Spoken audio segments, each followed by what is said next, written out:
কি রিক্ত আমি, নিঃস্ব আমি, দেবার কিছু নাই, আছে শুধু ভালোবাসা, দিয়ে গেলাম তাই।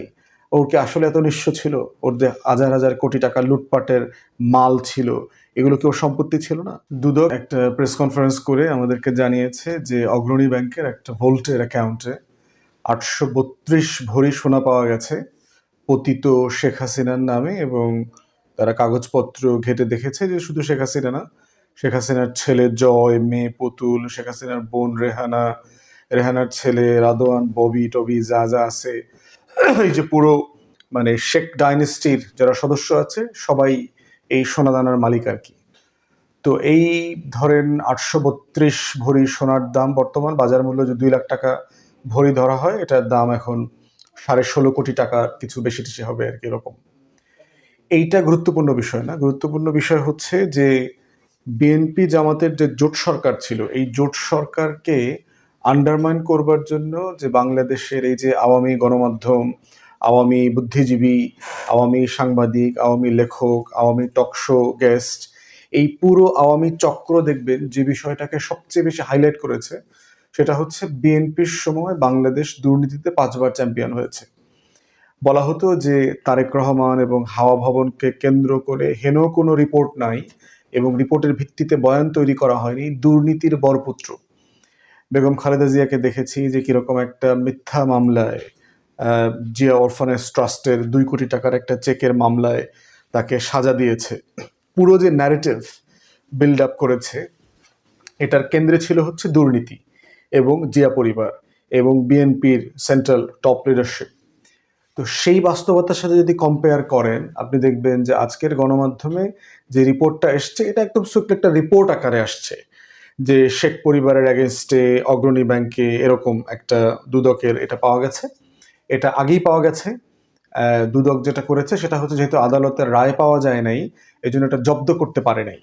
১৭ই নভেম্বর যেহেতু শেখ হাসিনার সম্ভবত ৫৮ না যেন ৬৮তম বার্ষিকী ছিল, বিবাহ বার্ষিকী, ৫৮তম বিবাহ বার্ষিকী হওয়ার কথা, সেই বার্ষিকীতে তার যে রায় হয়েছে মানবতা বিরোধী অপরাধের ট্রাইব্যুনালে, সেখানে জব্দ করার একটা জাজমেন্ট ছিল যে শেখ হাসিনার সম্পত্তি জব্দ করা হবে আর কি।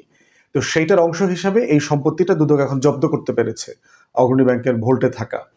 এর বাইরে আপনি শেখ পরিবারের দুর্নীতি দেখেন যে পূর্বাচলে শেখ পরিবারের সবার ১০ কাঠা করে জমি আছে, নামে বেনামে হাজার হাজার কোটি টাকার সম্পত্তি, ব্যাংক অ্যাকাউন্ট। এর আগে জয়ের, পুতুলের, রেহানার, হাবিজাবিদের ব্যাংক অ্যাকাউন্ট জব্দ করা হয়েছে। রেহানার মেয়ে যে ব্রিটিশ পার্লামেন্টের এমপি, টিউলিপের ছোট বোন যেটা আছে, এদের এই সবগুলার এই যে ক্রুক, এদের সবার কোনো না কোনো ফর্মে বিলেতে এদের বাড়ি পাওয়া গেছে, এদেরকে গিফট করা হয়েছে, নাকি আওয়ামী লীগের লোকজন গিফট করেছে, একাধিক বাড়ির সন্ধান পাওয়া গেছে, বাংলাদেশের সম্পত্তি পাওয়া গেছে। এরপরে হাজার হাজার কোটি টাকা মানি লন্ডারিং জয়ের এগেনস্টে, যেটা আমরা গত অনেক বছর থেকে জানি। তার ভার্জিনিয়া থেকে শুরু করে একটা নৌন ক্রিমিনাল, যার কোনো নৌন সোর্স অফ ইনকাম নাই, বাংলাদেশের এই বিভিন্ন বড় বড় কোম্পানিকে ট্রেড অফ করা কমিশনের ভিত্তিতে, সেখান থেকে সে শত শত হাজার হাজার কোটি টাকার মালিক হয়েছে। এরপরে হচ্ছে যে এই পুরো আওয়ামী জমানার যে অলিগার্কি, লুটপাটের যে দুর্নীতির পাহাড় গড়েছে। এবং এখন দেখবেন যে টিআইবির রিপোর্টে কিন্তু আমরা বিশ্ব চ্যাম্পিয়ন হই না। এখানে দুদক যে পরিমাণ ইনভেস্টিগেশন করছে এই শেখ পরিবারের অ্যাগেনস্টে, তার ব্যাপারে দেখবেন যে গণমাধ্যমে সেই পরিমাণে টকশো করা, আলোচনা হওয়া, ন্যারেটিভ বিল্ড আপ করা, যে হাসিনাই এবং হাসিনার ছেলেমেয়েরা বংশধর, শেখ পরিবার যে একটা অভিশপ্ত বংশধর, সেই পলাশির প্রান্তরে যারা যারা সিরাজউদ্দৌলার বিরুদ্ধে অলিগার্ক হিসেবে কাজ করেছে, সেই জগৎ শেঠ, উমিচাঁদ, রায়দুল্লভ, কৃষ্ণপদ চৌধুরীর মতো এই যে ক্রিমিনাল ব্যাংকার্স, যারা ফাইন্যান্সিয়ার ছিল, যারা তখনকার এই নবাবী শাসনের পতনের জন্য ব্রিটিশদের হয়ে কাজ করেছে, ঠিক একইভাবে দেখেন এই বাংলার সময়টাতে, এই ১৬ বছরে এই বাংলাতে নতুন করে জগৎ শেঠ, অমিচাঁদ, রায়দুল্লভদের জন্ম হয়েছে, যারা আমাদের দেশের মানুষের টাকায়, গরিবের টাকায় এসালমের মতো ক্রিমিনাল ক্রুকদেরকে দিয়ে, বসুন্ধরা, বেক্সিমকো, এই টাইপের ক্রিমিনাল ক্রুকদেরকে দিয়ে দিল্লির পারপাস সার্ভ করেছে, শত্রুর পারপাস সার্ভ করেছে, বাংলাদেশের স্বাধীনতা সার্বভৌমত্বের বিপক্ষে দাঁড়িয়েছে। এবং একই সিন্ডিকেট দেখেন কিভাবে প্রজন্মের পর প্রজন্মে, একটা জেনারেশন আফটার জেনারেশন এইভাবে লেন্দুব দর্জির জন্ম হয়। এবং বাংলাদেশের এই যে দুর্নীতির পাহাড়, এই যে লুটপাট, এই যে টাকা পয়সা যেগুলো পাওয়া যাচ্ছে, এটা শুধু টাকা আকারে, মনিটরি সিস্টেম আকারে দেখলে চলবে না। এটা হচ্ছে বাংলাদেশের স্বাধীনতা, সার্বভৌমত্ব, জাতীয় নিরাপত্তার হুমকি আকারে দেখতে হবে। কারণ এই টাকাটা শুধু টাকা না, এবং এই টাকার খবর তো ধরেন আমরা জেনেছি, পেয়েছি, কিন্তু যে টাকার খবর আমরা এখনো পাই নাই, যেটা এখনো হদিশ পাওয়া যায় নাই। আপনার রূপপুরের কথা মনে থাকার কথা, যেটা $5-6 বিলিয়ন হওয়ার কথা, যে প্রকল্প, সেটা $11-12 বিলিয়ন হলো। এই টাকাটা কোথায় গেছে? এবং তখন সেই ট্রিপে শেখ পরিবারের সদস্যরা যারা গেছে, আজকের সেই ব্রিটিশ এমপি টিউলিপ, রেহানার মেয়ে পর্যন্ত গেছে, তো তারা কি এগুলোর ভাগিদার হয় নাই? $বিলিয়নস ট্রেড অফ এখানে হয় নাই? সার্টেনলি হয়েছে। তো সেই জায়গাতে দেখতে হবে যে যারা এখনো মনে করে যে শেখ হাসিনা ফিরবে, আওয়ামী লীগ ফিরবে, তারা আবার কোনো না কোনো ফর্মে সেই ৭৫ পরবর্তী পুনর্বাসনের জায়গা থেকে নতুন করে দলকে দাঁড় করাবে, তারা আসলে বোকার স্বর্গে বাস করছে। এই টেকনোলজির জমানাতে বাংলাদেশের যে পরিমাণ তথ্য প্রবাহ এখন ইয়াংদের কাছে পর্যন্ত, জেনারেশনের কাছে চলে গেছে, গণ অভ্যুত্থান পরবর্তী জেনারেশন আছে, তাদের কাছ থেকে এই ভাবমূর্তি উদ্ধার করে এই স্বর্ণ চোরাচালানকারী, এই যে ক্রিমিনাল এবং ক্রুক শেখ পরিবার, এদের কাছ থেকে আওয়ামী লীগকে পুনরুদ্ধার করে নেতৃত্বে আনা, ফিরায় নিয়ে আসা, এটা একটা অবান্তর ইতিহাস। ইমেলদা মার্কোস ছিল একসময় ফিলিপাইনে স্বৈরশাসক মার্কোসের বউ। পতনের সময় তার ৩,৫০০-৪ হাজার শুধু জুতাই পাওয়া গেছে, শত শত হাজার হাজার তার হ্যান্ডব্যাগ পাওয়া গেছে। তো এই লেভেলের চোর। এবং এখন মালয়েশিয়াতে দেখেন যে যিনি এখন সাবেক প্রধানমন্ত্রী ছিলেন, তুন রাজ্জাক, তিনি এখন 1 বিলিয়ন রিঙ্গিত লুটপাটের একটা দুর্নীতির মামলা এখন জেলে আছে। তো এই স্বৈরতন্ত্রগুলো প্রত্যেকটা রাষ্ট্রকে কিভাবে পিছিয়ে দেয়, আমাদেরকে শুধু আর্থিকভাবে পিছিয়ে দেয় নাই, আমাদেরকে যেটা করেছে, আমার স্বাধীনতা, সার্বভৌমত্বকে হুমকির মধ্যে ফেলে দিয়েছে। এবং এই প্রশ্নের মধ্য দিয়ে যেটা হয়েছে, আমরা বারবার ইন্ডিয়ার করাতলে পড়ে গেছি, ইন্ডিয়ার যে হেজিমনির যে থাবা ছিল, সে থাবার মধ্যে পড়ে গেছি।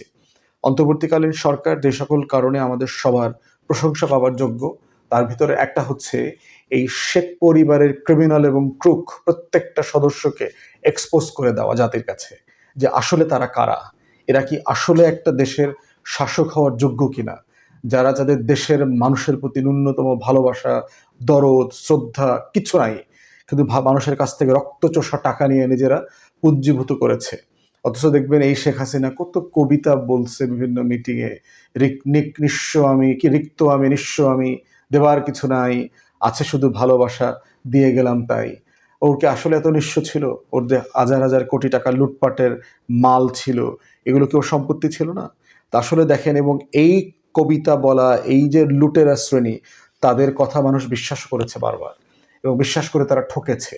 অতএব আমরা সাধারণ দেশবাসীকে বলছি যে এই যে ক্রিমিনাল জনগোষ্ঠী এবং তাদের মতো করে আরো যারা নতুন করে এই ক্রিমিনাল হওয়ার চেষ্টা করতেছে, ছোট ছোট চাঁদাবাজ থেকে বড় চাঁদাবাজ, লাখ টাকার চাঁদাবাজ থেকে কোটি টাকা, শত কোটি টাকার চাঁদাবাজও কিন্তু গত 1 বছরে আমরা দেখেছি, যে গত 1 বছরের ভিতরে বিভিন্ন রাজনৈতিক দলের বিভিন্ন পর্যায়ের নেতারা শত শত হাজার হাজার কোটি টাকার সম্পত্তির মালিক হয়েছেন, আওয়ামী লীগের সম্পত্তির পাহারাদার হয়েছেন। পুনর্বাসনের মধ্য দিয়ে তারা শত শত হাজার হাজার কোটি টাকার মালিকানা ট্রান্সফার করতে পেরেছেন। এই গোষ্ঠীও কিন্তু আমরা দেখেছি। অতএব শুধুমাত্র এটা একটা ফ্যাক্টস আকারে দেখলে চলবে না। হাসিনার পরিবারের যে লুট, এই লুটটা হচ্ছে একটা ফেনোমেনা আকারে পড়তে হবে। এবং এই পলাশির আমল থেকে বারবার এই লুটের সাথে, এই যে ব্রিটিশ লুট, লর্ড ক্লাইভের যে লুট, জাহাজ ভর্তি করে কলকাতায় হাজার হাজার কোটি টাকার সম্পত্তি যে ব্রিটেনে নিয়ে গেছে, এভাবে হাসিনা পরিবার এবং হাসিনার যারা অলিগার্ক ছিল, তারা যেভাবে হাজার হাজার কোটি টাকা বাংলাদেশ থেকে পাচার করে নিয়ে গেছে, এই লুটের মধ্য দিয়ে শুধুমাত্র সম্পত্তি লুট হয় না, আমার আজাদি, আমার স্বাধীনতা, আমার সম্মান, মর্যাদা, আমার যে ন্যূনতম থেকে বেঁচে খাওয়ার যে অধিকার, এর প্রত্যেকটা লুট হয়ে যায়। এখন প্রশ্ন হচ্ছে, শুধু লুটেরাকে আইডেন্টিফাই করলেই চলবে না, ভবিষ্যতেও যেন এইরকম লুটেরা শ্রেণী বাংলাদেশে গণতন্ত্রের ছদ্মাবরণে, ভোটের ক্যামোফ্লাজে, ছায়ায় করে নতুন করে যেন ফিরে আসতে না পারে। নতুন নতুন হাসিনা এবং শেখ পরিবারের এই লুটের মতো দুর্নীতিবাজ লোকরা যেন আবার ক্ষমতায় চলে না আসে, সেটা আমাদেরকে মাথায় রাখতে হবে। তাই আগামী নির্বাচনটা, ফেব্রুয়ারির নির্বাচনটা শুধুমাত্র হাসিনার দুর্নীতির এক্সাম্পল আকারে না, এইটা ঘটনা আকারে, ফ্যাক্ট আকারে যেন ফিরে না আসে, অন্য কোনো ব্যানারে, অন্য কোনো নামে, সেটা আমাদেরকে মাথায় রাখতে হবে। এলাকায় এলাকায় কারা নির্বাচন করছেন সেটা দেখা জরুরি, প্রার্থী দেখে ভোট দেওয়াটা জরুরি। শুধুমাত্র চোখ বন্ধ করে দল, মার্কা, পুরাতন দল এইভাবে যদি ভোট দেওয়া হয়, তাহলে ঘুরায় কিন্তু আপনি হাসিনা এবং হাসিনার মতো ক্রিমিনাল এবং ক্রুকদেরকে পিছনের দরজা দিয়ে ক্ষমতায় নিয়ে আসবেন। সেটা যেন সবার মাথায় থাকে।